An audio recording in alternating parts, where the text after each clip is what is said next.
네, 저는 오늘 이 본문의 말씀을 가지고 믿음을 위한 기적, 영광을 위한 순종이라는 제목으로 함께 은혜를 나누도록 하겠습니다.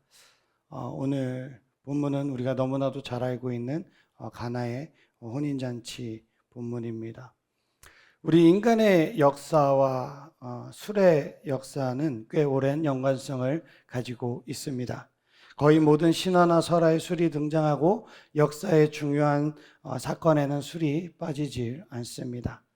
그리고 성경에서 술 이야기가 등장하는 것은 창세기 9장의 노아 이야기입니다.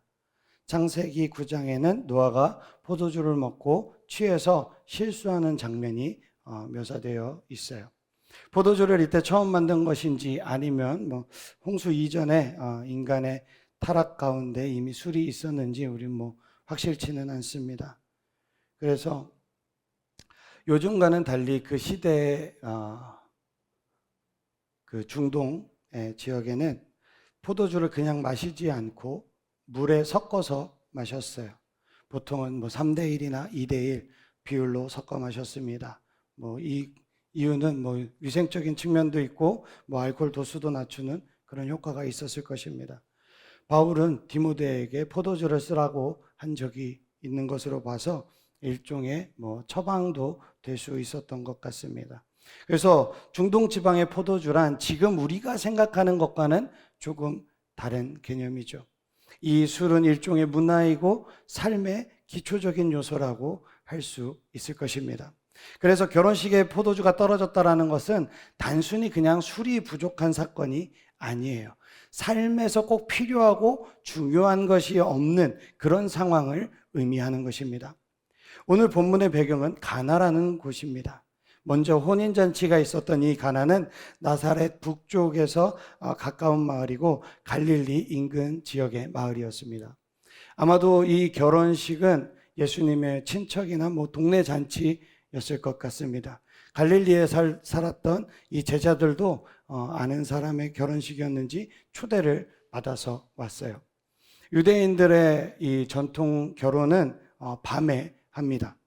결혼식이 정해지면 신랑은 자기 집에서 잔치를 준비해 놓고 신부를 데리러 몇몇 친구들과 함께 신부의 집으로 찾아갑니다.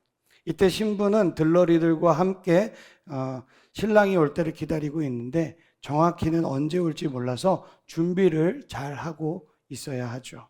그리고 이 혼인잔치는 보통 일주일에서 길게는 한 2주일 정도까지 계속됩니다. 동네 사람들이나 이 친척들이 다 모이기에 이 기간 동안 먹을 것을 넉넉히 준비해야 하죠. 그런데 이 본문의 혼인잔치에는 포도주가 떨어지는 그런 일이 발생하고 맙니다.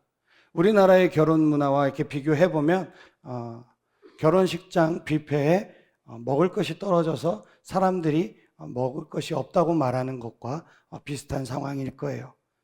문제는 음식은 그저 10몇 가지, 20몇 가지, 30몇 가지의 뷔페 중에서 하나 없다고 해서 못 먹지는 않죠. 다른 것들을 먹으면 되지만 포도주가 떨어졌다는 것은 물이 없는 것과도 마찬가지이기 때문에 마실 것 자체가 없었다라는 거죠. 그러면 잔치에 문제가 생길 수도 있는 큰 일인 것입니다. 이런 상황에서 잔치에 초대를 받았던 예수님의 어머니는 예수님에게 이 사실을 이야기하죠. 예수님은 아직 자신의 때가 되지 않았다라고 말하면서 이 문제를 해결할 방법을 또 가르쳐 주십니다. 그리고 예수님의 말씀대로 순종한 사람들을 통해서 물을 포도주로 만드는 기적을 베풀어 주시죠. 그렇게 곤란에 빠질 뻔한 이 혼인잔치는 해피엔딩으로 끝난다는 것이 이 본문의 표면적인 이야기입니다. 저는 오늘 이 사건을 요한의 시선을 따라서 사건이 중심되는 사람들의 대화를 조금 살펴보고 싶습니다. 가장 먼저 등장하는 사람은 예수님의 어머니 마리아입니다. 예수님의 어머니는 이 혼인잔치와 관련이 있었던 것으로 보여져요. 포도주가 떨어진 일에 굳이 예수님께 가서 말을 하는 것이나 하인들에게 직접적으로 명령을 하는 것으로 보아서 적어도 이 혼인잔치를 벌이는 사람과의 관계가 멀지 않았던 것으로 보여집니다. 혼인잔치가 무르익어갈 무렵 포도주가 떨어지는 대참사가 일어나게 돼요. 성경에는 결혼식의 당사자나 주인이 걱정하고 염려했다라고 나오지 않고 대신에 이 예수님의 어머니 마리아가 문제를 예수님께 말하는 장면만 나옵니다. 그런데 마리아는 그냥 이 사실을 전달한다기보다는 이 문제를 해결할 방법이 예수님에게 있다는 것을 알고 부탁에 가까운 말을 하는 것 같아요. 게다가 예수님은 어쨌든 육신의 어머니, 그러니까 육체적으로는 이 마리아 자신의 아들이기에 충분히 본인이 그런 부탁을 할 수 있는 그런 위치에 있다라고 생각했을 수도 있습니다. 그런데 예수님의 반응이 너무나도 특이합니다. 뭐라고 하시죠? 여자여. 네, 여기서 부른 이 여자여는 공손한 표현입니다. 공손한 표현이지만 애정이 담겨 있는 그런 표현은 아닙니다. 분명히 높여서 부르고는 있지만 자신의 어머니를 부를 때 선호되는 표현은 아닌 것이죠. 다시 말해서 예수님은 이 어머니 마리아의 요청에 아들로서 이 일에 대해서 반응하지 않겠다라는 그런 것을 표현하는 것 같습니다. 그 다음에 말씀이 뭐라고 말씀하시죠? 나와 무슨 상관이 있나이까? 이 말의 원어를 직역을 해보면요, 나와 당신에게 무엇이라는 뜻이거든요. 우리가 이렇게 보기에는 완전히 예의가 없어 보이는 말이지만 이 당시에는 무례하지는 않지만 되게 퉁명스러운 표현이라고 보면 될 것 같습니다. 그러니까 질문한 사람에게 약간의 책망이나 항의가 담겨져 있는 이 표현이라고 보면 좋을 것 같아요. 그래서 NIV 성경에는 이렇게 번역되어 있어요. Why do you involve me? 왜 당신은 나를 끌어들이는 것인가요? 라는 해석을 하고 있습니다. 지금 이 시점은 예수님께서 세례를 받은 지 4일밖에 되지 않은 시점입니다. 그래서 예수님이 아직 하나님의 아들로서 특별한 사역을 하지 않은 시점이었어요. 그러나 마리아는 예수님이 누구인지를 항상 생각했을 것입니다. 그래서 분명 마리아가 이런 부탁을 쉽게 꺼낸 것은 아니라고 보여지죠. 하지만 반대로 예수님에게 이런 대답이 나올 거라고도 아마 어머니로서 상상하지도 못했을 거예요. 어쩌면 마리아의 마음은 약간 상처를 받았을 수도 있을 것 같습니다. 그러나 생각해보면 마리아는 이런 일이 있을 거라는 예언을 받았습니다. 예수님이 어릴 적 모세의 율법대로 어디에 올라가죠? 정결 예식 때문에 예루살렘으로 올라갑니다. 그때 시므온이 성령의 감동으로 예수님에 대한 예언을 한 것뿐만 아니라 마리아에 대한 예언도 해요. 누가복음 2장 34절 35절을 보면은요, 시므온이 그들에게 축복하고 그의 어머니 마리아에게 말하여 이르되 보라 이는 이스라엘 중 많은 사람을 패하거나 흥하게 하며 비방을 받는 표적이 되게 위하여 세움을 받았고 또 칼이 내 마음을 찌르듯 하리니 이는 여러 사람의 마음의 생각을 드러내려 함이라 하더라 라고 말씀하고 있습니다. 그러니까 예수님은 공생의 사역을 하는 동안에 그러니까 어머니가 등장할 때마다 어찌 보면 일부러 거리를 두는 듯한, 아니면 정말로 거리를 두는 것 같은 그런 말씀을 하십니다. 마태복음 12장에서도 어머니와 동생들이 찾아왔을 때 이런 이야기를 하죠. 말하던 사람에게 대답하여 이르시되 누가 내 어머니이며 내 동생들이냐 하시고 손을 내밀어 제자들을 가리켜 이르시되 나의 어머니와 나의 동생들을 보라. 누구든지 하늘에 계신 내 아버지의 뜻대로 행하는 자가 내 형제요 자매의 어머니시나 하시더라 라고 말씀하고 있습니다. 이런 말씀들은 성경 번역의 이 문체적인 특성으로 인해서 우리가 완전히 이해하는 것이 쉽지가 않아요. 특히 이 언어가 전달해주는 이 뉘앙스라는 게 있잖아요. 그래서 우리의 이 문화와 관습을 가지고선 이렇게 문자를 읽다 보면 아무래도 해석하는데 조금 어려움이 있을 수도 있습니다. 그래서 말씀의 내용을 단순하게 평가해서 예수님을 불효자라든가 예의가 없다라는 것으로 우리가 판단하면 안 됩니다. 그래서 예수님의 공생애, 이 모든 사람을 위한 이 복음을 전하는 기간은 확실히 한 여자의 아들이 아니라 하나님이 보내신 구원자로서 사역을 하는 것임을 예수님께서는 분명하게 하신 거예요. 그리고 그 누구도 예수님을 만나기 위해서는 특별한 권리를 행사할 수 없다라는 것을 보여주고 있는 것입니다. 아무리 가까운 사람이라고 할지라도, 그러니까 수제자인 베드로도 예수님께 항명하다가 어떻게 되죠? 혼이 나죠. 예수님의 이모인 누구죠? 요한과 야보고의 어머니가 와서 자식들을 부탁을 할 때도 분명히 말씀하시죠. 안 된다고. 예수님의 생애는 모든 사람들, 그러니까 조금 더 구체적으로 말하면 이미 태어났거나 아직 태어나지 않은 사람들까지도 포함하는 모든 사람들을 위하는 삶이라는 것입니다. 그래서 공생의 기간에 이적이나 말씀은 개인적인 관계로 행해질 수 없었습니다. 예수님이 어머니 마리아에게 이것이 무슨 상관이냐고 말씀하신 것은 기적에 대한 그 요구가 개인적인 목적으로는 이루어질 수 없다라는 점을 분명하게 표현하신 거예요.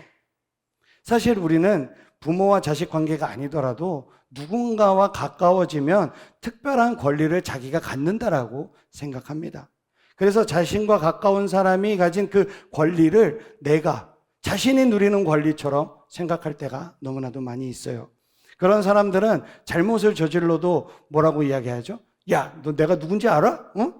내가 누구랑 친하고, 야, 내가 전화 한 통 하면은, 아무개가 내 이야기 할 거야. 이런 말도 안 되는 망언을 그래서 우리 많이 하는 거예요.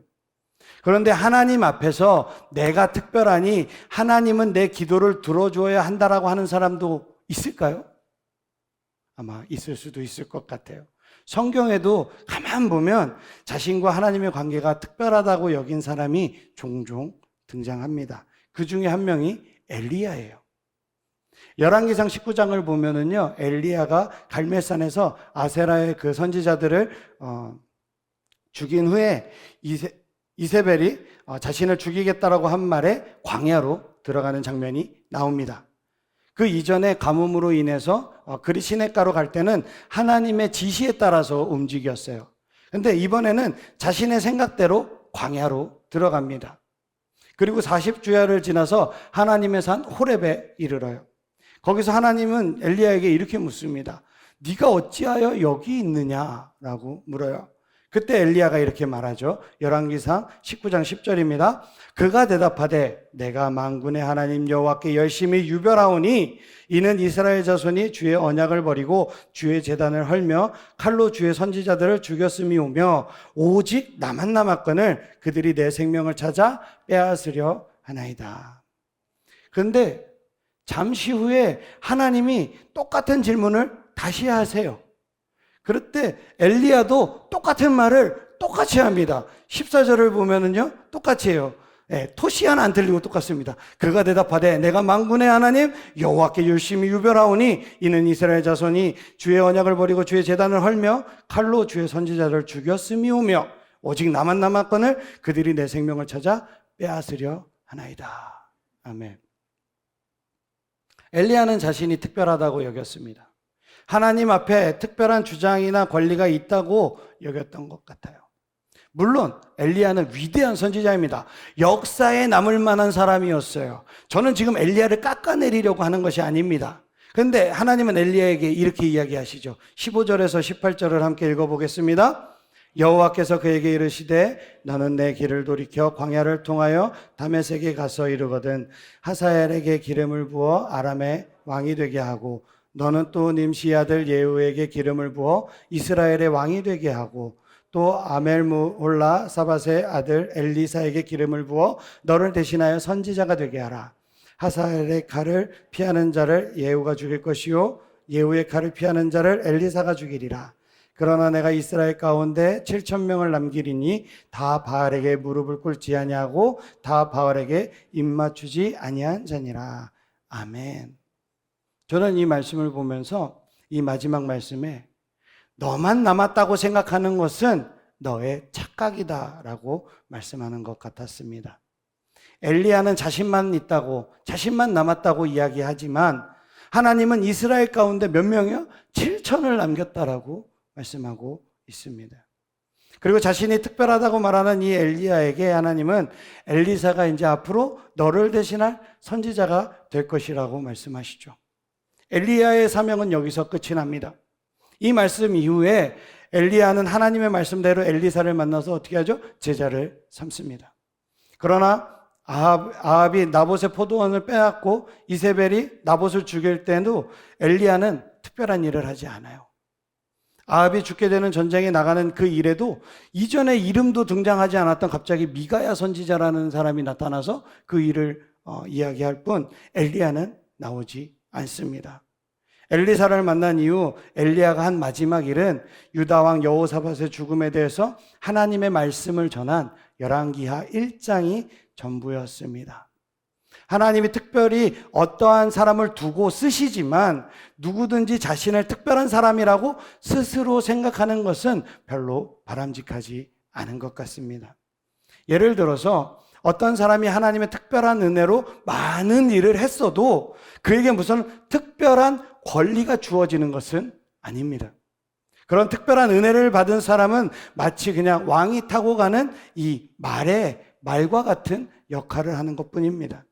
그런데 얼마나 많은 사람들이 은혜로 얻은 이 능력이 자신의 그 특별한 능력이자 권리라고 착각했는지 모릅니다.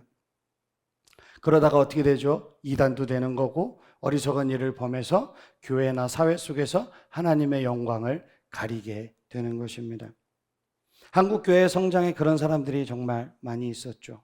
그들은 엘리야와 같이 불같은 능력을 보여주었습니다. 그런데 어떤 이들은 자신이 정말 대단하다고 여겼던 것 같아요. 그러자 그 불이 어떻게 되죠? 나를 삼키는 일이 되어버립니다. 성도님들, 성경과 교회사적인 사건들이 보여주는 것은 분명합니다. 예수님 앞에서 특별한 권리를 주장할 사람은 아무도 없는 것입니다. 자신이 지금까지 어떠한 일을 했든지 무슨 노력과 무슨 헌신이 있었는지 얼마나 많은 기적과 이적을 행했는지 지금까지 믿음이 좋았는지 아닌지 그런 것으로 하나님 앞에 특별히 내가 무언가를 할 수 있고 하나님은 그렇기 때문에 나에게 무언가를 해줘야 된다라는 그런 사람은 없습니다. 그래서 내가 한 일을 근거로 하나님께 무언가를 구하는 것은 정말 조심해야 할 일입니다. 사실 하나님의 사람들은 하나님의 뜻이 무엇인지가 중요하지 자신의 요구가 중요하다라고 생각하지 않습니다. 그래서 항상 하나님의 뜻을 구하고자 하는 사람에게는 성령이 하나님의 뜻에 맞는 것을 구할 수 있도록 우리의 마음과 생각을 어떻게 해주시죠? 주장해 주시는 것입니다. 다시 본문으로 돌아가서 그래서 마리아는 약간의 착각이 있었던 거예요. 혼인잔치에 필요한 포도주를 만드는 일이 어떻게 하나님의 영광이 되는지, 그것이 하나님 나라의 복음을 전하고 예수가 그리스도임을 드러내는 일인지 생각하지도 못한 채 그 일을 그저 그냥 도와달라고 했던 것입니다. 그러나 예수님의 그 단호함에 마리아는 한 발자국 뒤로 물러서게 되죠. 그것은 마리아가 예수님이 자신의 아들이 아닌 지금 하나님의 아들로서 일하고 있음을 파악했다라는 것입니다.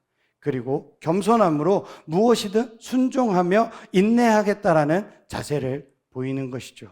우리 5절 말씀을 한번 읽어보도록 하겠습니다. 그의 어머니가 하인들에게 이르되 너희에게 무슨 말씀을 하시든지 그대로 하라 하니라. 아멘. 여기서 중요한 것은 무슨 말씀을 하시든지입니다. 무엇이든 시키는 대로 하겠다라는 뭐죠? 순종의 자세를 보여줍니다. 분명 마리아는 예수님의 어머니로 시작해서 요청을 했지만 이제는 믿음의 사람으로 순종하기로 했다는 것이죠. 문제를 해결하기 위해 자신의 방식으로 접근한 것에서 이제는 뒤로 한 걸음 물러서서 예수님의 방식대로 이 일이 진행될 수 있도록 한 것입니다. 여기서 우리는 한 가지 더 생각해 볼 것이 있어요. 무슨 말씀을 하시든지에는 예수님께서 아무 말씀도 안 하시는 것도 포함이 되는 것입니다. 그러니까 혹시 아무 일도 하지 않기를 원하신다면 그것도 받아들이겠습니다 라는 것이죠. 순종이란 꼭 무엇인가를 하는 것만 포함하는 것이 아닙니다. 때론 하나님이 응답하시지 않으시거나 아무것도 시키지 않으실 때가 있습니다. 진정한 순종은 이 모든 것에 따르는 것입니다. 나에게 무엇을 말씀하셔도 아멘, 무엇도 말씀하지 않으셔도 아멘이 되는 삶이 되어야 될 줄 믿습니다. 그렇게 마리아가 자신의 생각을 버리고 뒤로 물러서자 예수님이 이 일을 해결해 주십니다. 예수님은 하인들에게 정결 예식을 위해 둔 항아리에 물을 채우라고 말하십니다. 정결 예식이 뭐죠? 손발을 씻는 행위죠. 그럼 이 항아리는 뭐죠, 지금? 식수통이 아니라 손발 닦는 물을 담아주는 그런 항아리라는 것이죠. 전후 상황을 모르는 하인들은 명령대로 그 항아리에 물을 가득 채웁니다. 그런데 예수님은 갑자기 그 물에다가 뭐 요술을 부리는 것도 아니고 주문을 외우는 것도 아니고 물을 채웠더니 그냥 그 물을 떠다가 주라고 말합니다. 아마 하인들은 적잖하게 놀랐을 거예요. 당황했을 거예요. 아니, 먹는 물도 아니고 손발 씻는 물을 연회장에게 갖다 주라니 이래도 되는 건가? 이게 맞는 건가? 싶었을 거예요. 뭐 그들은 의아했지만 뭐 책임은 내가 지는 게 아니니까 어차피 무슨 일이 생기면 예수님이 그러라 그랬어요. 저 사람이 시킨 거예요. 나는 잘못 없어요. 그럼 그만이잖아요. 그러니까 아마 시키는 대로 합니다. 그런데 잔치를 책임진 연회장은 그 포도주를 맛을 보고 뭐라 그러죠? 아주 좋다고 이야기합니다. 그리고 신랑을 불러서 칭찬을 하죠. 포도주는 누가 만들었어요? 예수님이 만들었는데 칭찬은 누가 받아요? 신랑이 받고 있는 상황입니다. 이 사건은 예수님이 일으킨 기적 중에서 아주 특이한 점이 많은 사건입니다. 이 본문을 사용한 이 어린이를 위한 설교 중에는 뭐 예수님 덕분에 혼인잔치가 행복해졌다라고 끝을 맺거나 하인들의 순종 뭐 이런 것들 그래서 뭐 해피엔딩으로 끝나는 것에 초점을 맞추더라고요. 그러나 하인도 잔치를 맡았던 연회장도 신랑도 그 어떠한 사람도 예수님 앞에 엎드려서 저는 죄인입니다라고 하면서 죄를 고백하거나 하나님께 영광을 돌리며 감사하지 않습니다. 성경에 나오는 많은 기적들 중에서 이런 반응은 없었습니다. 그렇다면 이 기적은 과연 누구에게 의미가 있는 기적일까요? 연회장이나 신랑일까요? 아마 아닐 것 같습니다. 그들은 지금 무슨 일이 일어났는지 무슨 일이 벌어졌는지도 모르는 사람들이에요. 그럼 하인들은 어떨까요? 하인들은 예수님을 만나 순종했으니 그들이 주인공일 수도 있습니다. 그러나 그들의 순종이 기적을 일으켰다고 볼 수 있을까요? 이들은 하인입니다. 순종하지 말라고 해도 순종을 해야 되는 위치에 있는 사람들입니다. 하인들은 자신의 생각과 다르다고 안 할 수 있는 그런 사람들이 아니에요. 그렇다면 예수님의 어머니 마리아일까요? 우리는 마리아처럼 예수님께 구하는 것이 중요하다라고 강조할 수 있을 것 같습니다. 그러나 기적을 베푸는 것은 전적으로 하나님, 예수님의 권한입니다. 예수님이 하고 싶을 때 하는 일이지 누가 시켜서 하고 누가 안 시켰다고 안 하는 그런 예수님이 아닙니다. 그런 기적이 아닙니다. 마리아도 예수님을 만나긴 했지만 이 일이 마리아가 예수님을 메시아로 완전히 믿고 예수님께 영광을 돌리게 되었다라고 보기는 조금 어려울 것 같습니다. 이 기적에서 예수님을 만난 진짜 주인공이 있습니다. 우리 11절을 한번 크게 읽어보도록 하겠습니다. 예수께서 이 첫 표적을 갈릴리 가나에서 행하여 그의 영광을 나타내심에 제자들이 그를 믿었더라. 누가 믿었다고요? 제자들이 그를 믿었더라. 이 사건이 요한복음에만 등장하는 것은 나름 이유가 있을 것 같습니다. 다른 복음서 기자들의 기억에는 이 사건이 그다지 별로 중요하지 않은 사건이라고 생각했을 수도 있어요. 병자가 살아난 것도 아니고 귀신이 나간 것도 아니고 무슨 뭐 오병이어처럼 어마어마한 엄청난 사건도 아니었습니다. 하지만 아무도 물로 포도주를 만드는 그 기적에서 그리스도의 영광을 보지 못했는데 오직 예수님의 제자들 사도 요한과 안드레, 베드로와 빌립, 나다니엘은 이 일로 인해서 예수님을 믿게 된 것입니다. 제자들은 예수님이 하나님의 아들인 것을 확신하고 예수님을 따르기로 합니다. 특히 요한에게 이 사건은 예수 그리스도에게서 하나님의 영광을 본 아주 중요한 사건이었습니다. 그래서 요한복음 1장 14절에 이렇게 이야기하죠. 말씀이 육신이 되어 우리 가운데 거하심에 우리가 그의 영광을 보니 아버지의 독생자의 영광이요 은혜와 진리가 충만하더라. 요한복음에서는 예수님이 기적을 베푸실 때마다 소위 무리라고 불리는 사람들과 제자들 사이에 큰 간극이 있음을 보여줍니다. 사람들은 혼인잔치가 행복하게 끝난 것에 관심이 있습니다. 그러나 예수님은 사람들이 자신을 믿고 회개하고 구원을 얻는 것에 관심이 있습니다. 왜냐하면요, 혼인잔치가 잘 되는 것은 구원하고는 아무 상관이 없지만요, 예수님을 믿는 것에는 구원과 상관이 있기 때문입니다. 이것이 구원의 핵심이기 때문입니다. 많은 사람들은 어떤 기도나 간구가 축복을 이끌어내는지 거기에 초점을 두고 거기에 관심이 많습니다. 축복받는 기도의 비결 같은 것을 알고 싶어 하죠. 그래서 마리아의 간구나 물을 포도주로 바꾸었다라고 믿고 하인들의 그 순종을 배우고자 합니다. 그러나 예수님은 믿음이 없으면 구원받지 못한다는 사실을 우리에게 알려주고 싶어 하시는 것입니다. 그 어떤 기도의 응답도 예수님이 참 하나님이며 우리의 구원자라는 그 믿음을 이끌어내지 못한다면 아무 소용이 없다라는 것이죠. 우리는 무슨 일에든지 아멘으로 순종하는 것이 축복의 비결이라고 생각합니다.